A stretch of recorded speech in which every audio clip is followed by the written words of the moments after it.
Y sé que estamos empezando la clase un poquito antes, es una clase un poquito larga, vamos a hablar un poquito acerca de fisiología del trabajo de parto. Por eso voy a permitir utilizar los minutos que haga el doctor Mila para poder continuar la clase, no expandirme mucho. Yo sé que ustedes a las 4 tienen examen, si es que no me equivoco. Entonces vamos a tratar de correr un poquito en los puntos que podamos correr y espaciarnos un poquito más en los puntos que sí son necesarios que ustedes sepan y que comprendan. ¿Sí? Listo.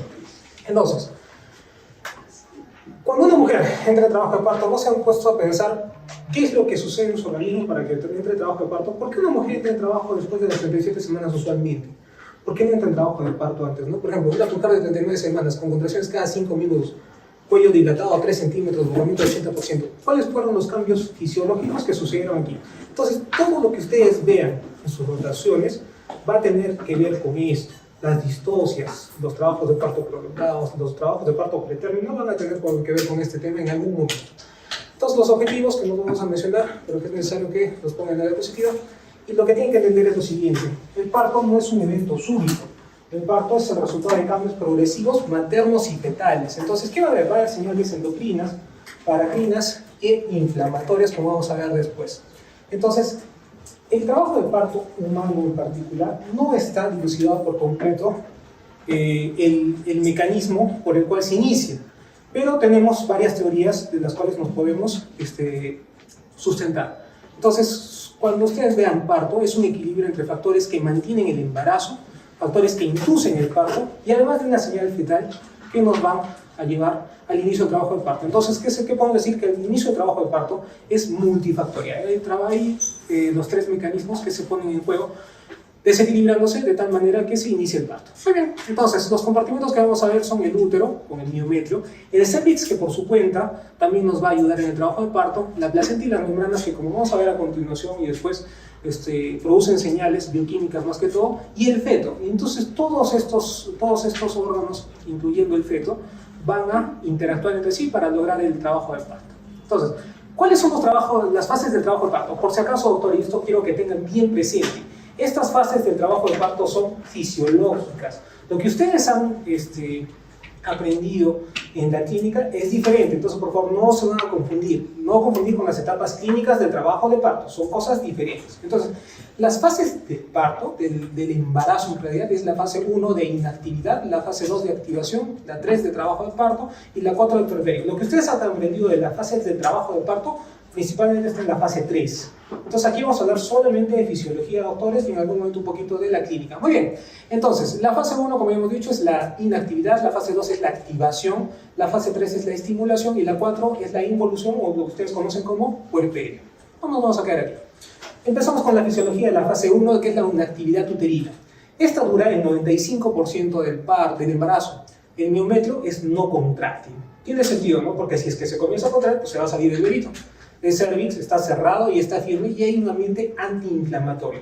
Como vamos a ver posteriormente, el parto es un proceso inflamatorio. Vamos a verlo mejor con detenimiento después. Entonces, mecanismos moleculares, principalmente tenemos que hablar acerca de la progesterona. ¿Qué es la progesterona? Mantiene la relajación uterina y la competencia cervical. Por eso en algunos de los casos, en embarazos tempranos, utilizamos la progesterona. Habrán visto que los colegas indican progesterona principalmente al comienzo del embarazo, incluso después de las 22 semanas, que en teoría es la mayor frecuencia de amenazas de parto, se puede seguir utilizando progesterona justamente para esto, para mantener relajado el útero y mantener la competencia cervical.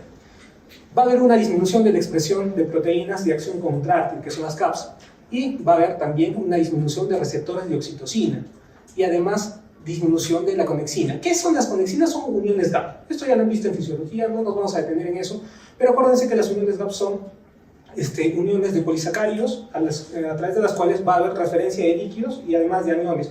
Eso nos va a posibilitar y a facilitar el movimiento de las células. ¿Sí? Bien. Entonces, aquí tenemos una célula relajada y la vamos a ver, esto más que todo para hacer un resumen. Muy bien. Entonces tenemos aquí tenemos la corticotropina, tenemos el receptor de prostaglandina, de corticotropina y de betas simpático-miméticos, que en concreto lo que van a hacer a la célula es mantenerla relajada. ¿Qué es lo que hacemos? Con la fosfatasa vamos a desfosforilar la fosfomiosina a la miosina. Entonces está en su parte que no está activa.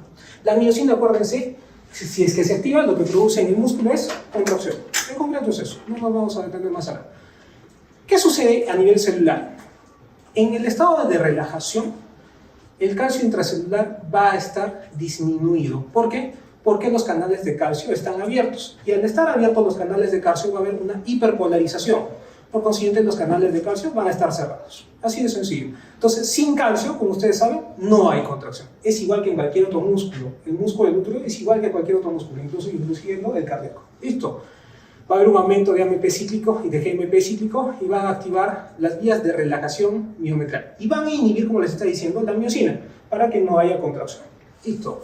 Los canales de potasio se van a mantener la célula hiperpolarizada y van a evitar la entrada del calcio dentro de la célula para evitar la contracción. Va a haber una disminución de uniones GAP, las cuales vamos a ver que conforme va avanzando el embarazo, las uniones GAP van a aumentar en número y por consiguiente, si es que hay menos uniones GAP, va a haber poca comunicación celular y no va a haber contracción sincronizada. Que esto sí va a suceder cuando tengamos trabajo de parto. ¿Sí? Muy bien. Entonces, también vamos a tener degradación de heterotónicos, va a haber un aumento de las enzimas, por ejemplo, de la oxitocinasa y una disminución de la prostaglandino deshidrogenasa, que en concreto lo que nos va a hacer es degrada las prostaglandinas, que como ustedes ya saben en su práctica, como han visto, las prostaglandinas, por ejemplo, una prostaglandina artificial es el misoprostol. Entonces, estas enzimas la aguantarían. Muy bien. ¿Qué pasa con el cervix, doctores? En el cervix va a haber un reblandecimiento inicial. ¿Se acuerdan cómo se llama el signo de reblandecimiento del cuello con el embarazo? Acaban de dar su examen hace 2 semanas. ¿Signo de? ¿No? ¿No? Signo de Heger, doctores, reblandecimiento del cervix. Entonces va a haber un reblandecimiento inicial. Va a haber cambios en el colágeno y va a haber una disminución de enlaces cruzados. Aún así se mantiene firme el útero. Entonces quiero que vean esto. Miren, las fibras del músculo miometrial van a estar empaquetadas y apretadas. Van a estar todas ordenaditas de tal manera que esto va a mantener el cuello uterino relativamente duro. Acuérdense, ¿cuál era la consistencia de un cuello uterino? Como la nariz.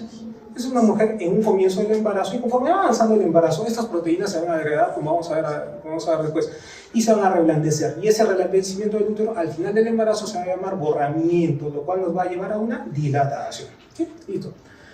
Entonces, en la clínica de la fase 1, lo único que vamos a tener es contracciones de Braxton-Hicks. ¿Qué son las contracciones de Braxton-Hicks? Contracciones fisiológicas. ¿Duelen las contracciones de Braxton-Hicks? No deberían doler. No deberían doler. ¿Deberían incomodar? Pues sí, me imagino que si es que la pancita se contrae, puede ser que nos genere una molestia, pero en teoría no debería de doler. El cervix no va a estar dilatado. Estamos hablando del 95% del embarazo, o sea, de las 40 semanas que dura un embarazo hasta la semana 37, 38, que en teoría va a comenzar la fase 2. Entonces, acuérdense siempre que la fase 1 fisiológica, repito, fisiológica, del trabajo del parto o del embarazo, es un útero inhibido y un cervix competente. Muy bien. Terminando la fase 1, vamos a desplayarnos un poquito más en la fase 2. Entonces, en la fase 2 comienzan ya a ver los cambios que nos preparan ese útero para el trabajo de parto propiamente dicho, que se va a dar en la fase 3. Entonces, el útero se vuelve sensible, preparado para contraerse. Esto se da en las semanas finales del embarazo y va a tener una transición a estado contráctil. Pródromos de trabajo de parto. Van a ver, hay señoras que van a tener pródromos de trabajo de parto.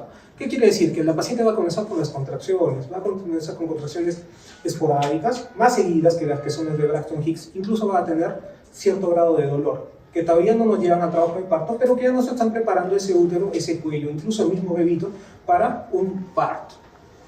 Entonces, hay diferentes teorías de inicio de trabajo de parto. En especies animales que no es de humana, se produce una disminución de progesterona. O sea, si es que ustedes gozan, por ejemplo, y hay un trabajo, esto, si es que ustedes leen en Williams, en ovejas.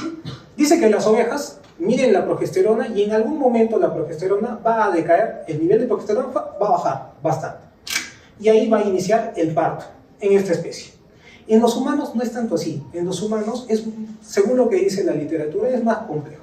Entonces, no disminuye el valor de progesterona, pero sí lo que va a haber el tejido miometrial se va a volver resistente a esta. Entonces, ¿qué hacía la progesterona? Inhibía, relajaba. Ahora, la progesterona va a estar en su nivel, pero ya no va a actuar de manera como lo estaba actuando antes. Entonces, van a haber contracciones. ¿Cuáles son los mecanismos? Va a haber, bueno, aquí no nos vamos a extender, es un cambio de receptor de progesterona, alteración de coactivadores y metabolismo. Bueno, en concreto, la progesterona sigue, pero ya no manda. O sea, el útero ya no me está respondiendo a la progesterona.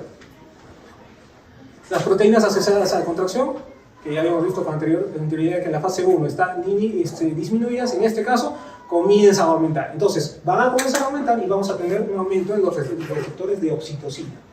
Va a haber un aumento en la conexina. No importa que se aprendan el número, es irrelevante. Acuérdense más bien que las uniones GAP, que son en realidad conexinas, van a aumentar. Y al aumentar vamos a tener más comunicación entre las células y por consiguiente va a haber más puede desencadenar más fácil el trabajo.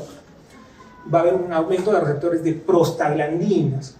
Va a haber un aumento de receptores de prostaglandinas porque vamos a ver, como estamos hablando, va a actuar la oxitocina, va a actuar las prostaglandinas, va a actuar el mismo objeto para desencadenar el trabajo de parto. Entonces, para el resultado es una mayor excitabilidad, mayor sincronización de las contracciones que ya teníamos previamente. Muy bien. El estiramiento uterino también puede producir, se da en la fase 2 del trabajo, del trabajo de parto fisiológico. Entonces, el bebito va a crecer, va a generar una distensión, con lo cual va a activar las conexinas, que son las uniones GAP, y los receptores de oxitocina también van a aumentar. Entonces, este es el porqué del estiramiento uterino en los partos que son embarazos múltiples. Más frecuentemente vamos a tener partos prematuros o amenazas de partos prematuros. Entonces, ahí van concatenando cuál es la fisiología real de un trabajo de parto o una amenaza de parto pretérmino. Es que alguno de estos factores se ha desequilibrado y por consiguiente me está produciendo contracciones y todos los cambios que nos preceden a un parto. ¿Sí? ¿Qué sucede con las prostaglandinas en la fase 2? Va a aumentar su síntesis y las prostaglandinas usualmente se producen en mayor cantidad en el amnios.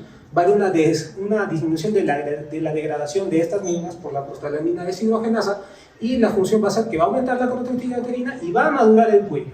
Importante esto de la madurez del cuello. Ustedes habrán visto que en la práctica algunos de sus doctores maduran el cuello con alguna medicación. ¿Cómo se madura? Ustedes ya lo saben, para atrás. Ponemos misoprostol.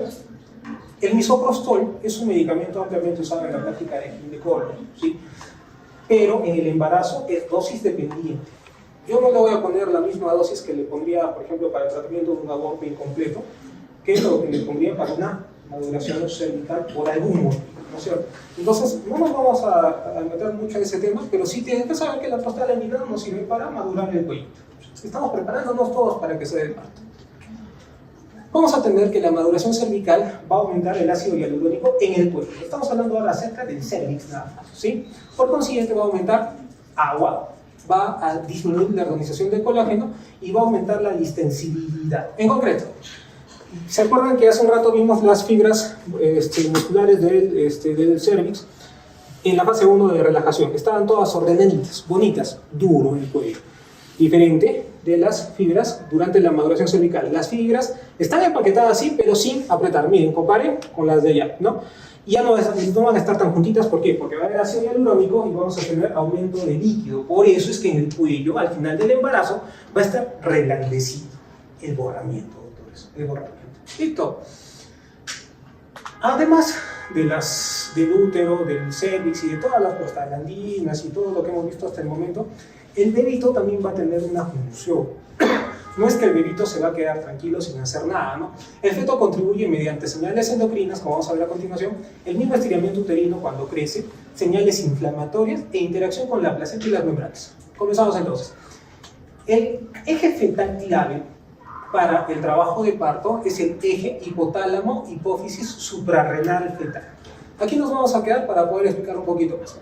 ¿Qué sucede? A nivel de la hipófisis fetal se va a producir la hormona liberadora de corticotropina, ¿no es cierto?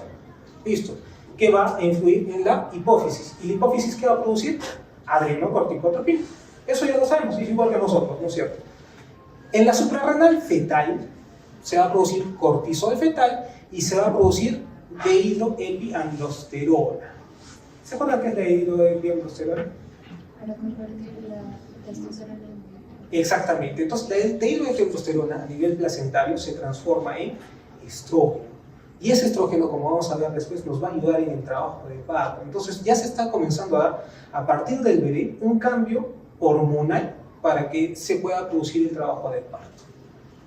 Continuamos entonces. Va a haber una cascada endocrina, lo que estamos hablando, hipotálamo fetal produce la corticotropina, en la hipófisis se produce la adrenocorticotropina y en la suprarrenal se va a producir cortisol y DHE. El resultado es que va a aumentar los estrógenos, van a aumentar las prostaglandinas por el cortisol aumenta las prostaglandinas, doctores, y va a aumentar por ende la contractibilidad uterina. ¿Qué pasa con el cortisol fetal? ¿Cuál es la función del cortisol fetal? Lo que dice ahí, maduración pulmonar, aumento de producción de enzimas placentarias, aumento de prostaglandinas, aumento de sensibilidad uterina y favorece la conversión de andrógenos a estrógenos. Y como vamos a ver a continuación, esto es importante, ¿por qué? Porque el efecto final de la dihidroepiandrosterona es la relajación, aumenta la relación de estrógeno y progesterona. Acuérdense que les había dicho que la progesterona no disminuía en el humano. Se mantenía igual, pero ya no va a actuar de manera igual que antes. Va a haber un aumento de la contractibilidad y van a aumentar los receptores de oxitocina. Entonces, al aumentar los receptores en el milímetro de oxitocina y prostaglandina, también van a favorecer la maduración cervical, va a promover los cambios en el cuello uterino, borramiento, dilatación, y además van a estimular la síntesis de prostaglandina. ¿Sí? Muy bien. También a nivel placentario se produce hormona corticotropina. ¿Sí? Entonces, esta corticotropina a nivel placentario se produce en grandes cantidades. Y hay una diferencia con la corticotropina que nosotros producimos o que produce el bebé. ¿Cuál era el feedback que se tenía, por ejemplo, en la corticotropina en nosotros? ¿Es un feedback positivo o negativo? Es un feedback negativo, o sea, si es que aumenta la corticotropina, vamos a aumentar el cortisol y por consiguiente va a disminuir la corticotropina, ¿no es cierto? Diferente en el bebé y en la placenta. En la placenta vamos a tener un feedback positivo. Va a aumentar la corticotropina, por consiguiente va a aumentar el cortisol fetal, y al aumentar el cortisol fetal también va a volver a aumentar la corticotropina. Y eso es un círculo vicioso que va a dar como resultado la activación progresiva del parto. ¿Por qué? Porque va a aumentar las prostaglandinas. ¿Es decir? Eso no tiene lógica, ¿no es cierto? Bien. Hemos hablado también que las membranas fetales tenían un componente en el trabajo de parto. El feto libera líquido amniótico, proteína surfactante, que ustedes ya la han visto, factor activador plaquetario. Nos metemos un poquito a reumas, ¿no? Un poquito complicado esos nombres, pero lo importante es lo siguiente, que se da una activación inflamatoria. Va a haber un aumento de prostaglandinas, una activación decidual y va a iniciar la cascada del parto. Entonces, el hecho de que las membranas fetales estén, también nos puede producir un inicio de trabajo del parto en el caso de que pasen ciertas cosas. Va a producirse inflamación. Entonces, el trabajo de parto, acuérdense que les dije al comienzo, es un proceso inflamatorio, pero controlado. El feto contribuye con señales inmunológicas, va a haber una activación de leucocitos y citocinas. Ustedes han visto en su práctica, el hemograma de una paciente embarazada, ¿es un hemograma como el de cualquier otro paciente como nosotros? No. ¿Qué es lo que cambia? Va a haber una leucocitosis fisiológica. Acá está. ¿Sí? Entonces, por el mismo hecho que va a aumentar las prostaglandinas, todo es un círculo vicioso que nos va a llevar a desencadenar el parto. La senescencia de las membranas. Si es que las membranas y la placenta misma envejecen al final del embarazo, esto va a producir estrés oxidativo, aumenta las prostaglandinas, aumenta la inflamación, facilita el inicio del trabajo de parto. Entonces, todo esto se está dando en simultáneo hacia el final del embarazo. Y es que en la fase 2 vamos a tener un útero listo, un cervix preparado para el parto. ¿Sí? Listo.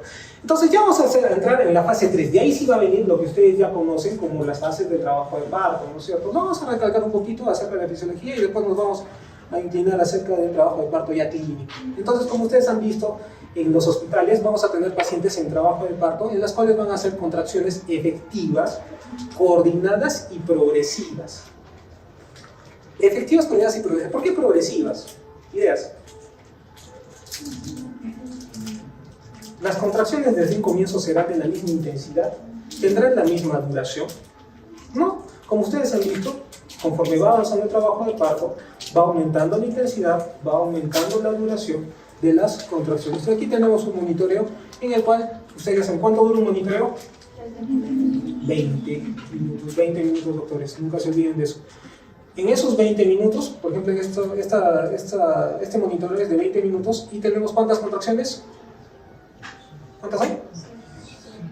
6, ¿no? 6, y ya bueno, si consideramos la del inicio ya 7. Entonces, ahí tenemos una magnitud. ¿Les han dicho a sus doctores que en el monitoreo hay una medida de milímetros de mercurio? 15. Sí les han dicho, ¿no? Si no les explico. Yo no les he dicho, me disculpo. Entonces, esta es la línea de las contracciones uterinas, ¿sí? El útero va a tener un tono, no es igual que cualquier otro músculo, va a mantener un tono basal, que es este que está aquí, ¿sí? Es este que está aquí. Conforme va avanzando el trabajo, conforme inicia el trabajo de parto, vamos a tener contracciones, las cuales vamos a medir acá. Y si ustedes se han dado cuenta, aquí hay unos numeritos.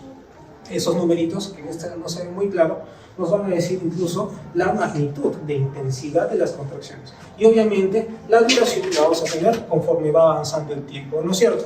¿Por qué les digo esto? Porque después vamos a hablar acerca de las unidades de Montevideo. Y esa sí es pregunta de examen, siempre bien. Listo. ¿Cuáles son las características de la fase 3 del trabajo de parto? Son contracciones regulares, va a haber una dilatación cervical y por consiguiente vamos a expulsar el bebé. Va a haber el nacimiento del bebé. ¿Listo? Mecanismo de contracción. Entonces acuérdense que antes habíamos tenido la célula relajada. ¿Sí? Ahora vamos a tener que la célula se tiene que contraer. Y para que se contraiga nosotros vamos a tener los receptores de oxitocina, de tronina y de prostaglandina. Entonces tenemos varios receptores que nos van a ayudar a esa contracción uterina. Además, cuando hay oxitocina y prostaglandina se va a activar estos receptores que van a indicar una cascada que nos van a activar el calcio que tenemos dentro de la célula. Ese calcio dentro de la célula que ya tenemos guardado ahí se va a unir al calcio que también va a entrar a la célula y se va a crear un complejo de calcio-calmodulina. Y ese calcio-calmodulina va a fosforilar la miosina y por consiguiente esta miosina se va a activar. En concreto la célula se contrae. Que tenemos muchos receptores y muchos caminos y muchos nombres raros también. Lo que me importa a mí es lo siguiente: receptores de oxitocina, de prostaglandina, junto con el calcio, calmodulina, se activa la miosina. ¿Cuáles son los mediadores principales de esto? La oxitocina, que también han comenzado a elevarse el número de receptores de oxitocina se han comenzado a elevar en la fase 2. Acuérdense que la fase 2 era la preparación. La oxitocina, como ustedes también saben, es un potente uterotónico, ¿no es cierto? ¿Cuáles eran los 3 uterotónicos que conocíamos? Oxitocina. Otro. ¿Qué prostaglandina? ¿Cómo se llama? ¿Ah? Misoprostol. No, díganme las notas generales, porque eso al final de cuentas es lo que se van a acordar. Esto no se van a acordar respecto a extensolitis. Oxitocina, misoprostol. ¿Y la otra? Ergometrina. Había una que era una cuarta, pero que era muy similar a la oxitocina y que aquí en Perú está acá. Carbetocina. ¿Sí? Entonces, cada uno de esos uterotónicos tiene su receptor, gracias a Dios. ¿Por qué digo gracias a Dios? Porque acuérdense que cuando han hablado acerca de hemorragias postparto, cada medicamento tenía su receptor y podíamos utilizarlo separadamente para provocar contracción uterina. En este caso estamos hablando de oxitocina y de las prostaglandinas que mantienen contracciones y favorecen la dilatación. Esto estamos hablando de trabajo de parto, pero es el mismo mecanismo de contracción uterina. ¿Sí? Inflamación, va a aumentar las citocinas. Vamos a hablar de todas las citocinas, IL6 y IL9, la que ustedes conozcan. Todas las citocinas son. Por consiguiente va a haber un hemograma con leucocitosis fisiológica. Entonces, por consiguiente, el parto es un proceso inflamatorio. ¿Listo? Las uniones GAP en la fase 2 comenzaron a aparecer más y al final del embarazo vamos a tener un aumento exponencial de las uniones GAP. ¿Para qué? Para producir contracciones coordinadas, que todo el uterito se contraiga de la misma manera. ¿Sí? Aquí tenemos que hablar acerca de este tema recontra importante. De aquí van a venir preguntas del examen de doctores. Entonces, cuando hablamos acerca del trabajo de parto, vamos a tener fenómenos activos y fenómenos pasivos del trabajo de parto. El trabajo de parto es un proceso fisiológico mediante el cual la placenta y las membranas cerebrovasculares son expulsadas del útero materno. Para que esto se dé hay fenómenos activos y pasivos. Entonces, ¿cuáles son los fenómenos activos? Son todo aquello que produce movimiento y fuerza. ¿Sí? A diferencia de los fenómenos pasivos, que son las estructuras que están alrededor y que se adaptan y permiten el paso fetal. Si ambos no actúan de manera coordinada, vamos a tener un parto distóxico. Muy bien. Entonces, ¿cuáles son los fenómenos activos del parto? Doctores, los fenómenos activos son las fuerzas motoras responsables de la progresión del parto. Y aquí tenemos tres cosas. ¿Cuáles son? Las contracciones uterinas, los pujos maternos y los movimientos fetales. Los movimientos fetales se están acotando aquí porque el bebito también ayuda en el trabajo de parto. Pero si es que ustedes le preguntan, porque sé que hay una pregunta así media rara en el examen, ¿cuál ha sido el más falso? Los dos primeros, contracciones uterinas y pujo materno. ¿Sí? Listo. Las van a tener un tono que ya les he dicho que es la presión más baja controlada entre las contracciones, ¿no? Igual que cualquier otro músculo del organismo. Vamos a tener una intensidad del parto entre 30 y 50 milímetros de mercurio. Doctores, durante todo el trabajo de parto, como dice aquí la diapositiva, vamos a tener que ese útero va a mantener una presión durante contracción de entre 30 y 50 milímetros de mercurio. El bebito tiene que salir con 120 milímetros de mercurio. Esa es la presión que yo necesito para que ese bebito salga. Pero el uterito se va a contraer máximo hasta 80 milímetros de mercurio, doctores. Porque esa es la máxima contracción que va a poder tener. ¿De dónde voy a sacar los otros 40 milímetros de mercurio? Del pujo de la mamá. Por eso es tan importante que una mamá nos ayude en el parto. Es más, el parto no es de nosotros. Lo único que nosotros vamos a hacer es controlar que la guagua no se caiga. En concreto, porque si es que es un bebito que va a salir, créanme, va a salir. Hagan lo que hagan. Así la señora se tira al piso y diga, no voy a empujar, se va a salir, como sea, porque va a haber un poco incluso de reflejo. ¿Sí? Entonces, acuérdense siempre, en el periodo exclusivo de trabajo del parto, el útero llega hasta 80 milímetros de mercurio y hasta para llegar a 120, para sacar al bebito, para que nazca, es el pujo de la mama. También tenemos que hablar acerca de la frecuencia y el número de contracciones en 10 minutos. Y aquí viene lo importante, doctores, esto siempre viene y les va a venir a ustedes también en el examen. ¿Cuáles son las unidades de Montevideo? Les van a poner ahí el número de contracciones y la intensidad de las contracciones. Acuérdense siempre de esto, ¿por qué? Porque siempre cae, les van a poner incluso paciente que durante el monitoreo fetal presenta 4 contracciones. ¿Cuánto dura el monitoreo? ¿Y por cuánto la frecuencia, en cuánto tiempo es para las unidades de Montevideo? En 10. Doctores, la frecuencia para las unidades de Montevideo son en 10 minutos. Por favor, acuérdense bien de eso porque eso les van a tomar. Entonces, de intensidad, supongamos que tengo 50 milímetros de mercurio, ¿sí? Y la frecuencia, tengo 3 contracciones en 10 minutos. ¿Cuánto sería? 50 por 3, 150. 150 unidades de Montevideo. Se acabó. Simple, ¿no es cierto? Por favor, no se equivocar en eso. Me deprimo. Bueno, parámetros clínicos. Entonces, la frecuencia de un trabajo de parto vamos a tener entre 3 y 5 contracciones en 10 minutos, duración de 30 a 90 segundos y una intensidad que aumenta progresivamente. Las distocias de contracción no las vamos a hablar ahora, pero eso es lo más fisiológico que hay. ¿Cuáles son las funciones de las contracciones? Va a haber borramiento y dilatación cervical, el descenso fetal y la expulsión del feto y del placenta. Doctores, en el útero, al igual que en el corazón, hay marcador, son los marcadores uterinos, son como los marcapasos uterinos, ¿sí? En el corazón tenemos el nodo sinusal, en el útero tenemos 2 marcapasos, una en cada cuerno del uterito, muy cerca de la salida de las trompitas.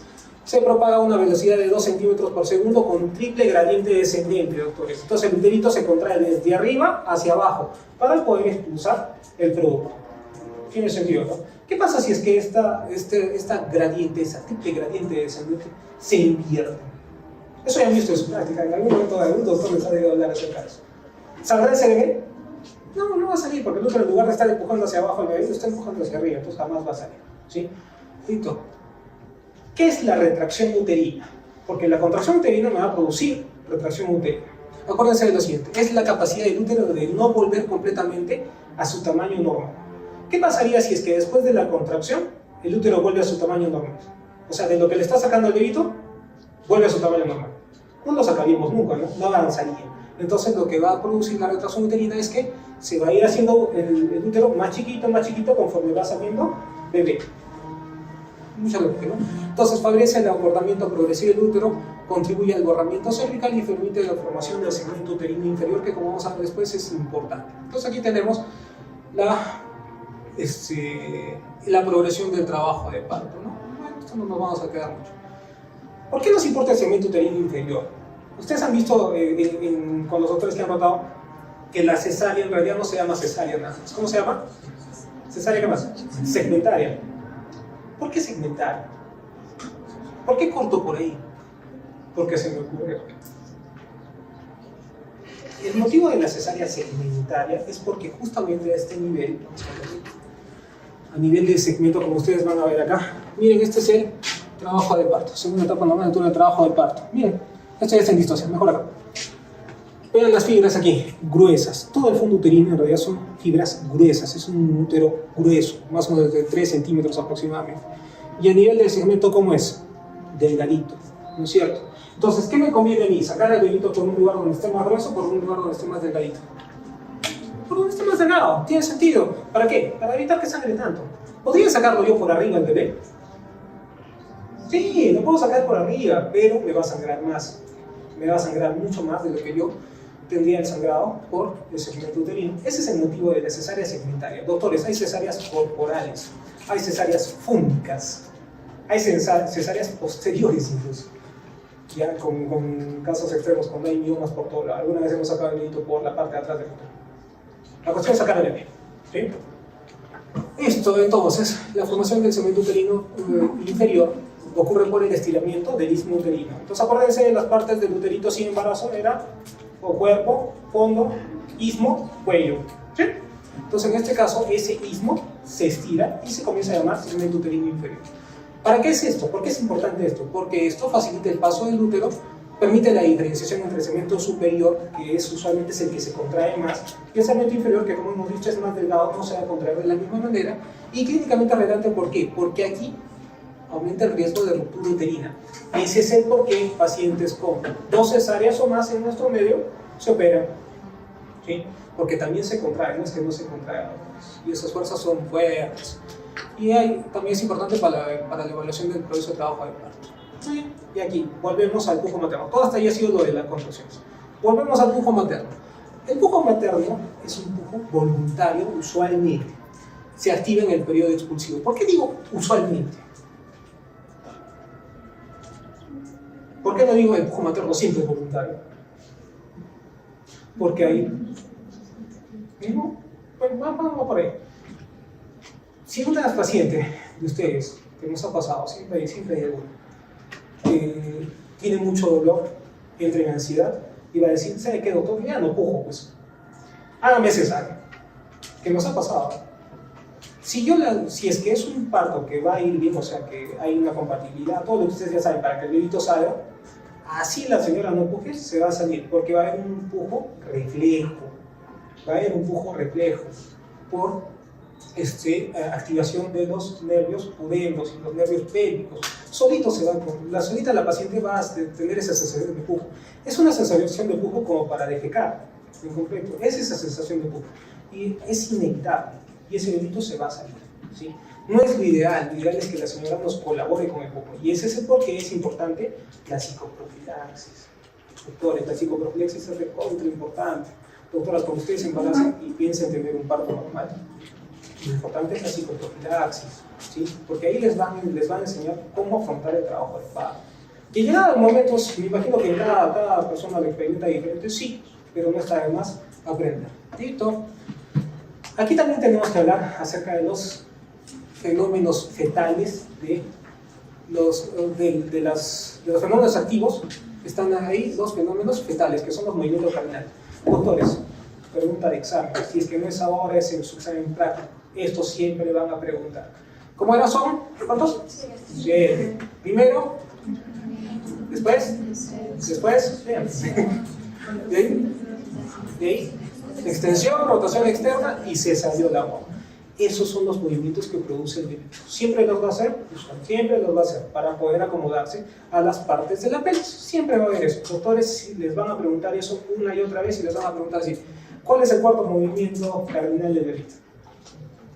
Acuérdense el orden, acuérdense el orden. Y eso no es para ahora, también son los exámenes de residencia, de salud. Siempre preguntan eso, por algún motivo, yo no sé por qué. Listo.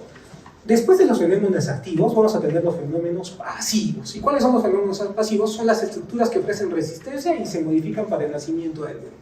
El canal de parto es el canal óseo y el canal blando, ¿no es cierto? Canal óseo, pelvis materna, estrecho superior, excavación pélvica y estrecho inferior. Y el canal blando, todos los tejidos blandos a su alrededor, desde el cérvix, vagina, vulva y perineo. No nos vamos a detener ahí.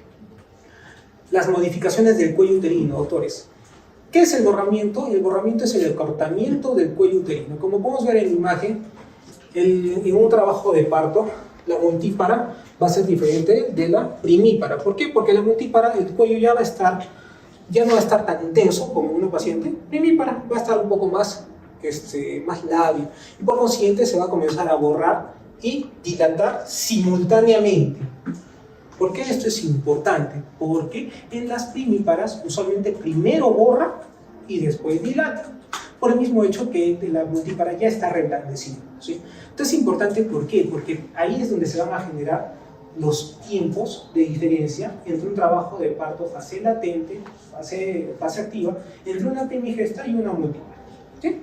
Listo. Y la dilatación, que es la apertura del orificio cervical hasta los 10 centímetros, que es una dilatación completa.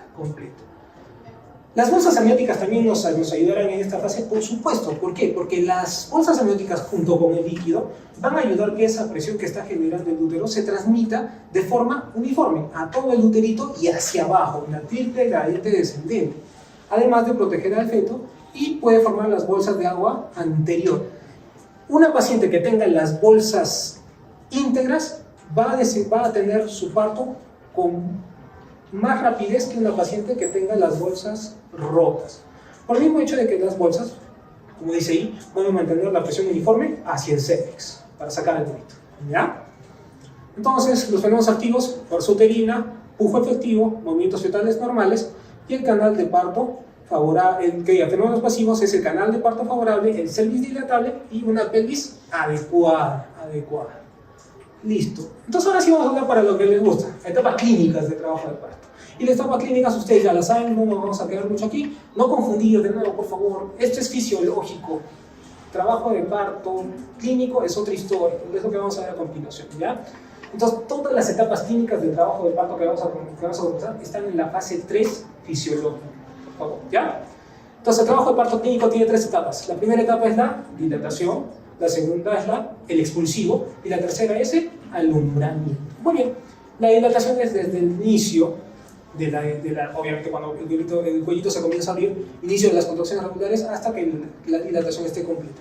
Y aquí tenemos 2 subfases que ustedes ya la conocen, fase latente y fase activa. La fase latente desde el primer centímetro hasta los 4 centímetros y la fase activa desde los 4 centímetros hasta el nacimiento, hasta los 10 centímetros de dilatación. Ustedes han visto que la fase latente es una fase más lenta, más pausada. Son contracciones irregulares que conforme va avanzando el trabajo de parto se van a volver regulares y es de progresión lenta. A diferencia de la fase activa es mucho más rápida. ¿Cuánto dilataba una paciente en promedio en fase activa? Ya no hablamos de multípara, de primigesta o de multípara. ¿Cuánto dilataba? 1 centímetro cada cuánto. 1 centímetro por hora. Entonces, en promedio, ya sea en multíparas y en primíparas, la dilatación en fase activa es de 1 centímetro por hora. A diferencia de la fase latente, ahí sí vamos a tener una diferencia grande. ¿Cuánto puede durar una fase latente en una paciente que es su primer bebé? ¿Hasta cuánto tiempo en todo caso? Díganme, díganme. Un poquito más, 8 no. No, menos. Siempre más. Hasta 14 horas, doctores. Hasta 14 horas esa es una multípara. ¿Y en una primípara cuánto sería? 20. Hay una diferencia ahí sí grande, ¿no es cierto? Ya habíamos dicho hace un ratito que la fase activa en promedio es entre 1 y 1.5 centímetros por hora. Entonces, por eso se puede abrir el partograma. Ustedes ya han visto el partograma, ¿no es cierto? Por eso ahí, la mayor parte, ahí no hay distinción entre primigesta y entre multípara. No importa, ahí simplemente comenzamos a arrancar porque es una diferencia chiquita. Pero en la fase latente sí va a haber diferencia. ¿Por qué? Porque ese pollito, acuérdense que en la primigesta primero borra, después dilata. Y en la multípara borra y dilata juntitos. Entonces va a ser más rápido. Entonces, ¿cuándo se disocia? Cuando en una multípara es más allá de 14 horas en la fase latente y en una primípara es más de 20 horas la fase latente. Listo. Características clínicas es el dolor progresivo, va a haber más dolor conforme vaya avanzando, borramiento cervical va a ir aumentando, va a ir aumentando la dilatación y el inicio del descenso de la cabeza fetal con los movimientos cardinales que ustedes ya me han dicho. En fisiología va a aumentar la prostaglandina, va a aumentar la oxitocina, va a aumentar el caso. Todo lo que hemos hablado hasta ahora se produce en el trabajo de parto. ¿Para qué? Para que haya contracciones efectivas. Aquí tenemos la curva de fase latente, fase activa y va a haber una fase de aceleración. Nosotros comenzamos el partograma en la fase activa y la fase de aceleración, si se dan cuenta, es una aceleración rápida en comparación de la fase latente en la cual hay una dilatación chiquita hasta que llegan los 4 centímetros. ¿Sí? Listo. ¿Cuál es la segunda etapa clínica del trabajo de parto? El expulsivo, que es desde la dilatación completa hasta la salida del bebé. No nos vamos a poner a hablar de distocias, contracciones uterinas intensas acompañadas de pujo materno y resultado es el descenso y la salida de bebé. Lo mismo.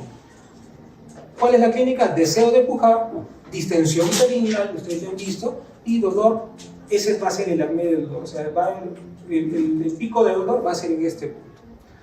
Le repito, esto lo van a ampliar más cuando son distocias de trabajo de parto. No nos vamos a quedar ahí porque eso es un montón de tiempos que nosotros tenemos que tener mucho cuidado. ¿Cuánto tiempo dura el periodo expulsivo? ¿Cuánto tiempo dura el alumbramiento? Esas cosas. El alumbramiento, que es la tercera etapa clínica de trabajo de parto, que es desde el nacimiento del bebito hasta la expulsión completa de la placenta y la membrana. Listo. ¿Cuál es el mecanismo? El uterito sigue contrayéndose, y al seguir contrayéndose va a haber una separación placentaria, va a haber un sangrado súbito, alargamiento del cordón y una elevación uterina. Tampoco no nos vamos a quedar ahí porque el alumbramiento es otro tema que ustedes van a desarrollar. ¿Cuál es la fisiología? Oxitocina va a producir una contracción sostenida y compresión de vasos uterinos. Doctores, ustedes han visto, como los mis alumnos hemos visto, ¿qué es el alumbramiento dirigido? ¿Han visto? Ya, ¿cómo es? El alumbramiento dirigido, no es por si acaso, cuando sale la placenta, por favor, no se jala, se deja ahí. Exactamente, doctora. Para producir menos sangrado, para que se produzca menos sangrado en todo caso cuando se está produciendo el alumbramiento, nosotros hacemos algo que se llama alumbramiento dirigido, que consiste en la aplicación intramuscular de una oxitocina de 10 unidades. Se le pone una oxitocina para que ese útero contraiga con más fuerza y más rápidamente y se separe la placenta y se expulse más rápido, disminuyendo la cantidad de sangrado. Si es que yo no le pongo la oxitocina, ¿va a salir la placenta? Sí, va a salir la placenta. ¿Se va a demorar más? Sí. ¿Va a producir más sangrado? Sí. ¿Nuestras pacientes son anémicas? Sí, hay una anemia fisiológica. Y en nuestro medio, aparte de la anemia fisiológica que tenemos la anemia nutricional, ferropénica usualmente. Entonces, ¿queremos que esa paciente sangre? No queremos que esa paciente sangre. Listo. Finalmente, la fase 4, que es la fase de puerperio, es aquella en la cual se da la involución uterina, se va a dar la reparación y cicatrización cervical y vamos a tener la lactancia. Listo, doctores. Entonces, para concluir el tema de hoy, el parto ocurre porque aumenta la contracción uterina, disminuye la estabilidad cervical, o sea, el cuellito se me va a abrir y va a aumentar la inflamación. Como resultado, doctores, el nacimiento del bebé. ¿Sí? ¿Listo, doctores? ¿Alguna pregunta? Interesante, ¿no? Tiene sentido, es parecido a lo del corazón, no más que inflama. Listo, doctores, muchísimas gracias.